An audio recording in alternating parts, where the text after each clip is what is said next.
How to Train Your Dragon by Cressida Cowell is a book series about a young boy named Hiccup who fights terrifying dragons the size of mountains, an evil witch, a mean man who can't stop ruining everyone's day, and, most importantly, the Patriarchy. Hiccup is a member of the hairy hooligan tribe of Vikings on the cold and boggy Isle of Berk. The hooligans are tough, and they pride themselves on their fighting abilities, wild nature, loose relationship to the rules, and their ability to tame ferocious dragons. They mock the civilized Romans who can read and live in places that aren't constantly freezing. Very quickly, we see how the hooligans fit into traditional ideas of what masculinity is, albeit in exaggerated and fantastical ways. Although, now that I think about it, there are men in Florida who wrangle alligators, so maybe How to Train Your Dragon isn't as exaggerated as I thought. Berk suffers from a highly patriarchal social system, just as our own world does. Patriarchy refers to the disproportionate amount of power held by cisgender men in society at the expense of others, and the social, political, and economic structures that uphold and maintain this power imbalance. I'm not well versed in feminist theory or feminist geographies, but essentially, traditionally defined men set the rules and are able to benefit at the expense of those outside of that definition. This occurs in a number of ways. For example, women in the workplace make less money for performing the same job as men. Violence against women is still pervasive in our society. Access to healthcare is being attacked in places like Texas. We have seen the murder rate among trans people increase since 2016. And in my own experience as a non-binary person, I'm often disregarded by men and constantly being told by them to man up and be tough. A number of men have criticized my choice of hairstyle, telling me I'll never have a job or make anything of my life because of it. A bald man once told me I was damaging my hair by dyeing it and that I should stop. I like to think he was just jealous.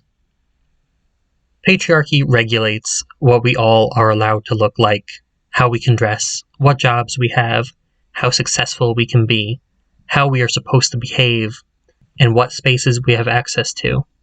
The list goes on and on. We are all hurt by it. Even men who don't fit society's idealized notion of masculinity suffer, as we will learn by looking at the experience of Hiccup. The way that I want to explore patriarchy in the How to Train Your Dragon books is by looking at the different leadership styles of Hiccup and his father, Stoic the Vast. Stoic is the chief of the hairy hooligans, and Hiccup, spoiler alert, becomes the king of what is either the Wilder West or, in my mind, the Wilder West. Either way. But he becomes the king in the last book. Stoic is a wonderful character and a truly great father, but he makes a lot of mistakes and awful choices along the way. He is, for the most part, stuck within the framework of patriarchy, and, unlike Hiccup, is unable to see a way out. Hiccup isn't a revolutionary at first, but he quickly realizes that Viking life is unnecessarily brutal and pushes back at it from an early age. In this episode, I'll talk more specifically about the patriarchal system and toxic masculinity of the Barbaric Archipelago, where Hiccup grew up, how Hiccup begins to fight the patriarchy, and how he ultimately is able to show everyone, Viking and Dragon, a better, happier, and more equitable path forward. My name is Peter, and you're listening to Determination, Deliberation, and Dragons.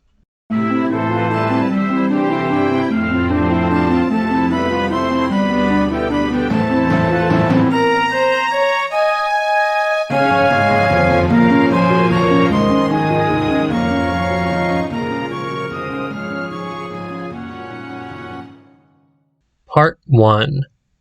Death or Exile. The very first book begins with Hiccup, his friend Fishlegs, and the other boys their age starting the Dragon Initiation Program. They all are standing in the snow preparing to scale a cliff in order to reach a cave where they will steal their very own hunting dragon, a small dragon that will help them catch fish and other small game. The Dragon Initiation program is described by Gobber the Belch, the big, tough Viking leading the program, as a military operation. Keep in mind that these kids are around 12 years old at this point. Not only is it a military operation, but a test to see if the kids are allowed to join the tribe. If they fail to catch and train a hunting dragon of their own, they get exiled. This is done in order to ensure that the tribe remains physically strong. As Gobber explains, the hairy hooligan tribe has no use for failures. Only the strong can belong. The strong that Gobber refers to is very specific. The Vikings pride physical strength. Not just physical strength, but the kind of reckless, loud, berserk type of attitude that comes along with it. Men often physically take up more space. They are loud and are trained to go for what they want, often without asking. This is what the Vikings are taught through the Dragon Initiation program. Though Gobber is the teacher in charge of the program, he spends most of the time actually yelling at his students and perpetuating harmful stereotypes. He threatens the students who speak over him with the prospect of eating rations of limpets for 3 weeks. He signals out Hiccup, the smallest of the group, as being useless to the rest of the kids. He jokes about kids being eaten by dragons and says that anyone who fails would be idiotically stupid. A caring and positive environment? This is not. Gobber isn't providing support or uplifting good behavior, but is publicly shaming kids and forcing them into an incredibly dangerous situation. Finally, just to emphasize the insanity of this system, before all the boys head out to find their dragons, Gobber declares, "Death or glory." Hiccup can't help but think the only thing he can actually achieve in this program is death. When a child in your care believes himself to be useless and fully expects to fail in this way, and failure is ultimately death, the teacher is doing something wrong. Berk is a harsh place to live already, and the expectations of the tribe make it even harsher. These expectations are distinctly masculine, not in the sense that this is what men are innately like, but that this is how men are often raised to be. We associate manliness with things like sports, lifting a lot of weight, and being reckless. Women are timid and delicate, but men are tough and can break things. Even something we all have, emotions, are gendered. Everyone feels a wide spectrum of emotions throughout their lifetime. And yet, if a man were to show an emotion like sadness in a public way, such as by crying in the presence of others, he is suddenly declared as being girly or a wimp. He should just man up and tough it out. These phrases, by the way, all have scare quotes around them. People aren't allowed to simply exist as they are, but are guided to certain quote-unquote acceptable ways of performing their gender. Patriarchy restricts everyone to certain gendered behaviors as a way of maintaining power. It is so much easier for men to maintain power if half of the population is trained to believe that they are lesser and unsuited for the roles that men have given themselves in society. For the hairy hooligans of Berk, this power is largely physical. Brutes like Snotlout, who are big and have a lot of muscle, are given power, while small boys like Hiccup are shoved to the side. If the Vikings prized open communication skills, then Hiccup would be positioned much higher than Snotlout. But the things that patriarchy chooses to value most highly are the things that benefit men like Snotlout the most. Patriarchy doesn't exist all on its own. It is crafted by men seeking to maintain power over others. Now, you may be wondering why I am discussing patriarchy when Hiccup is the victim in these books. Again, patriarchy harms everyone, including individuals who define themselves as men. Hiccup doesn't fit into the exact model for the ideal man in the eyes of his fellow Vikings, and so he is ridiculed and bullied relentlessly. But he isn't the only victim. In the next section, I'll discuss how the dragons are victimized as well. As for women, there are exceptionally few women in these books. There is no dragon initiation program for the young girls of Berk. Indeed, the young Vikings often ridicule each other for behavior that they consider to be girly. For example, at one point, Hiccup is faced with the prospect of challenging Snotlout to a fight. Hiccup reminds the reader that if you became known as a coward in the hooligan tribe, you might as well go the whole hog and wear a pale pink jerkin, take up playing the harp, and change your name to Ermintrude. There's nothing inherently wrong with wearing pink or having a feminine name, but the Vikings view anything associated with what we often consider to be feminine as bad. As for older Vikings, Hiccup's mom spends most of the books going on adventures by herself. One of the villains is a witch who seeks power not for her, but for her son. There is an entire tribe of women, but their characterization is also coded as masculine. In a lot of ways, this reflects how women often aren't taken seriously unless they act like men. The tribe of women is allowed to compete with the other tribes because of how closely they conform to the standards set for men.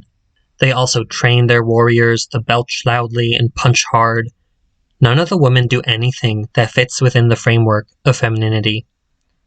Though they are the exception in that the tribe identifies as women, the way that they participate in Viking culture demonstrates just how much patriarchy has shaped what it means to be a member of a tribe in the Barbaric Archipelago. Part 2. Training Your Dragon. Now that we've established how patriarchy has structured Viking society in the books, let's take a closer look at some of the dragons and how the Vikings go about training them.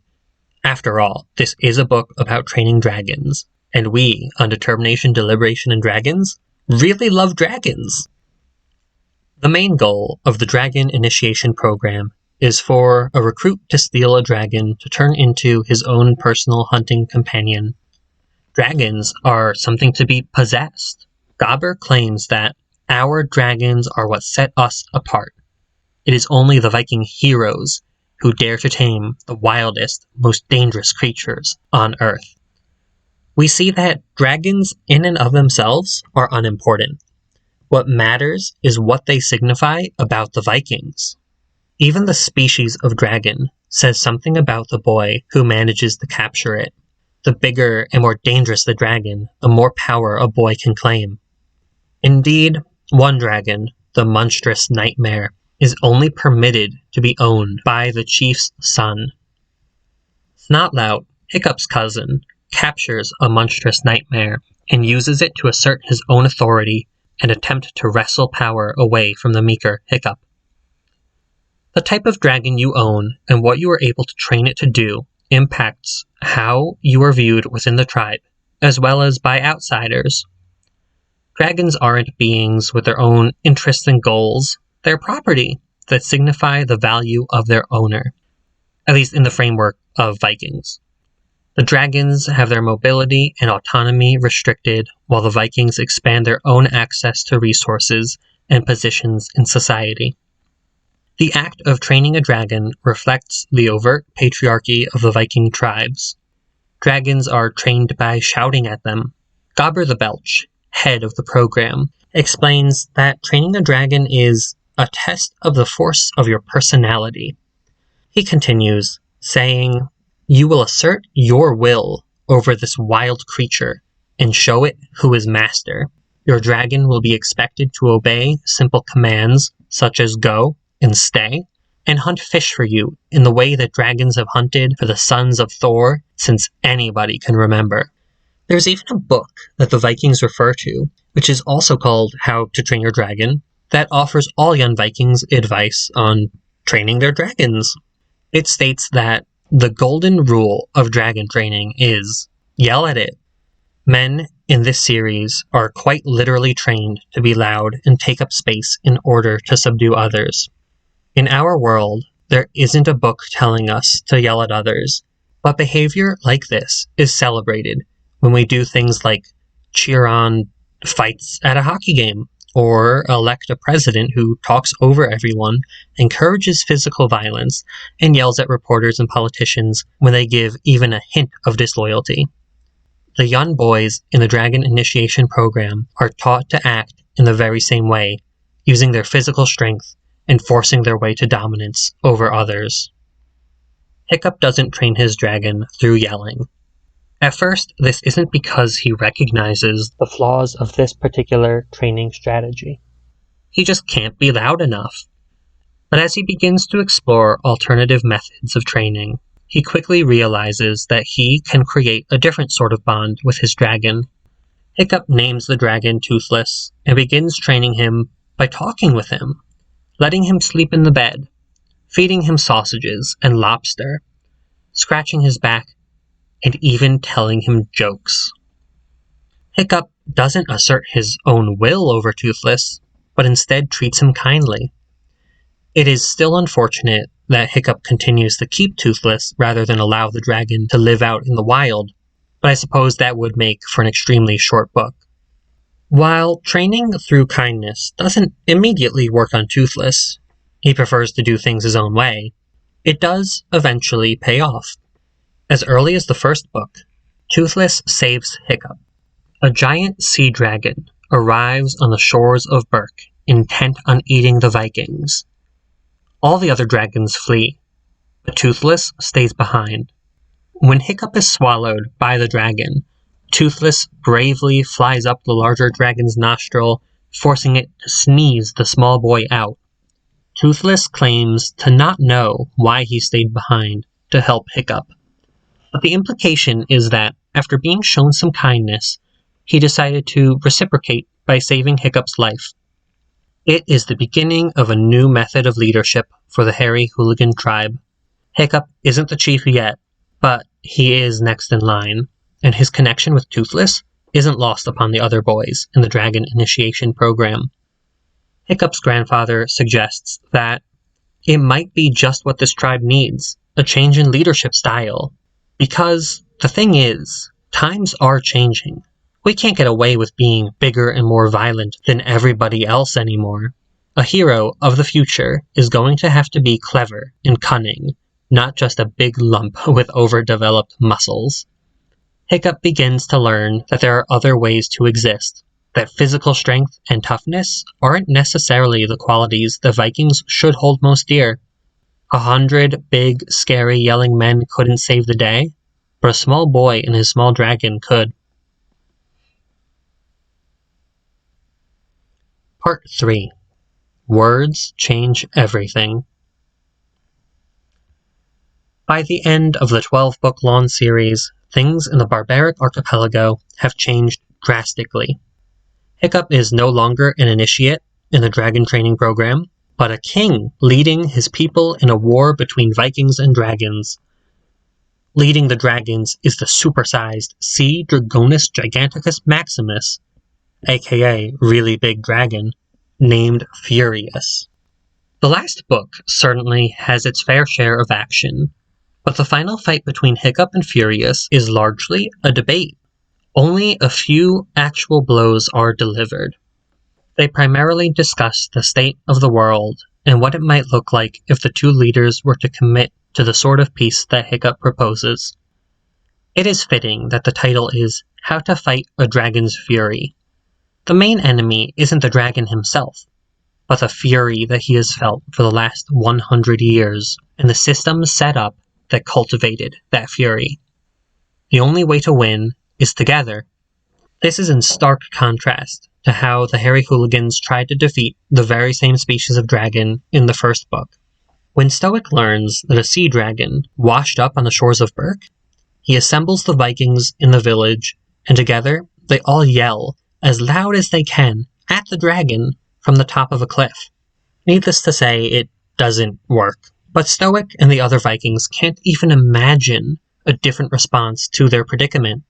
The only tool they have is yelling and attempting to assert their will over the dragon. When Hiccup finally faces the dragon Furious, he tries over and over again to speak to the dragon, despite having a powerful jewel that can cause the end of all dragons in a moment. if he chose to use it. He repeatedly asks if Furious will allow him to speak, explaining that words change everything. He has seen how learning to speak the language of dragons and actually talking with them can lead to partnerships built on trust and respect. Through the entire war between Vikings and dragons, Hiccup's own dragons have stuck with him despite the fact of his humanity. While there are still troubling elements of the depiction of willing and happy servants, and the use of slavery as it is used in the books is an issue that deserves to be unpacked on its own much more thoroughly, on a very basic level, Hiccup is showing us that by moving away from patriarchy and dominance over others, by positioning yourself so that others can take up space and speak up and be heard, by speaking to rather than yelling at, a more just society can be attained. It isn't a perfect depiction, and Hiccup is absolutely presented as a white savior, which is awful. Multiculturalism and the use of slavery as a metaphor are much more complicated issues within the realm of literary criticism that I don't have the experience to talk about with any authority.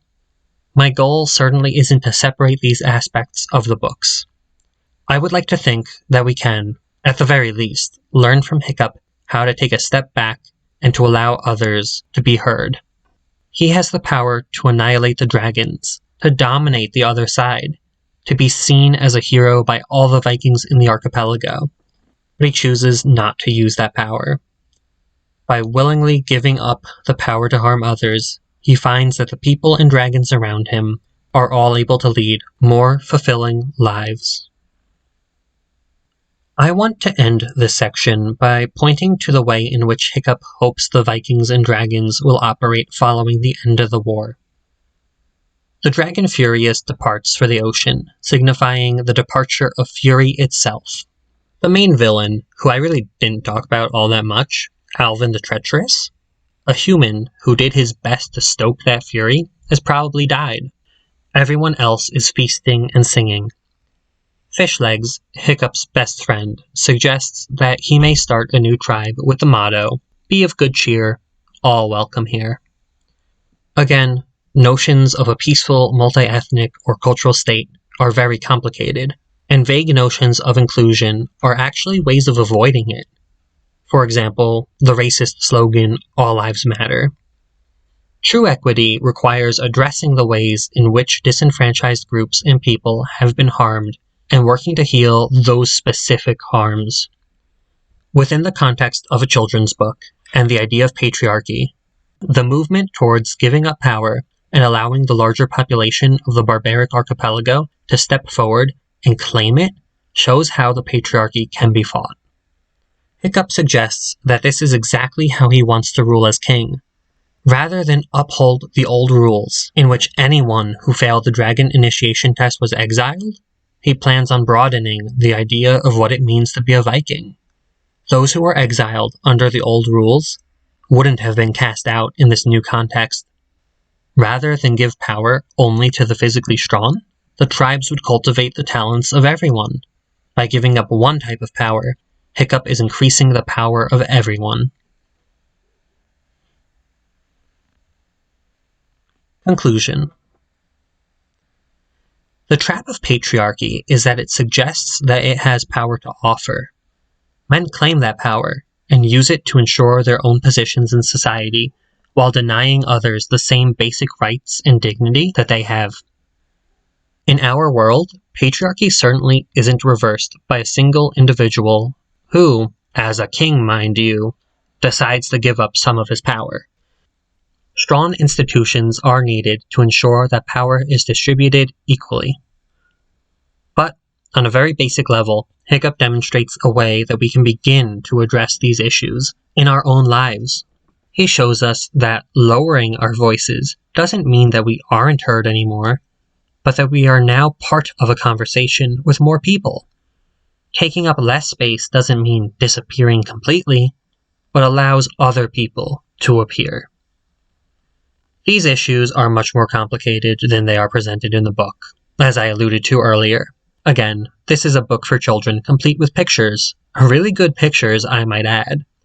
There's no way a single book can possibly address all the issues in the world in a really comprehensive way. I do think that it teaches children valuable lessons in disrupting the patriarchy in our own everyday lives. Flying on dragons is incredible. Fighting the patriarchy is great. Hiccup shows us how to accomplish both.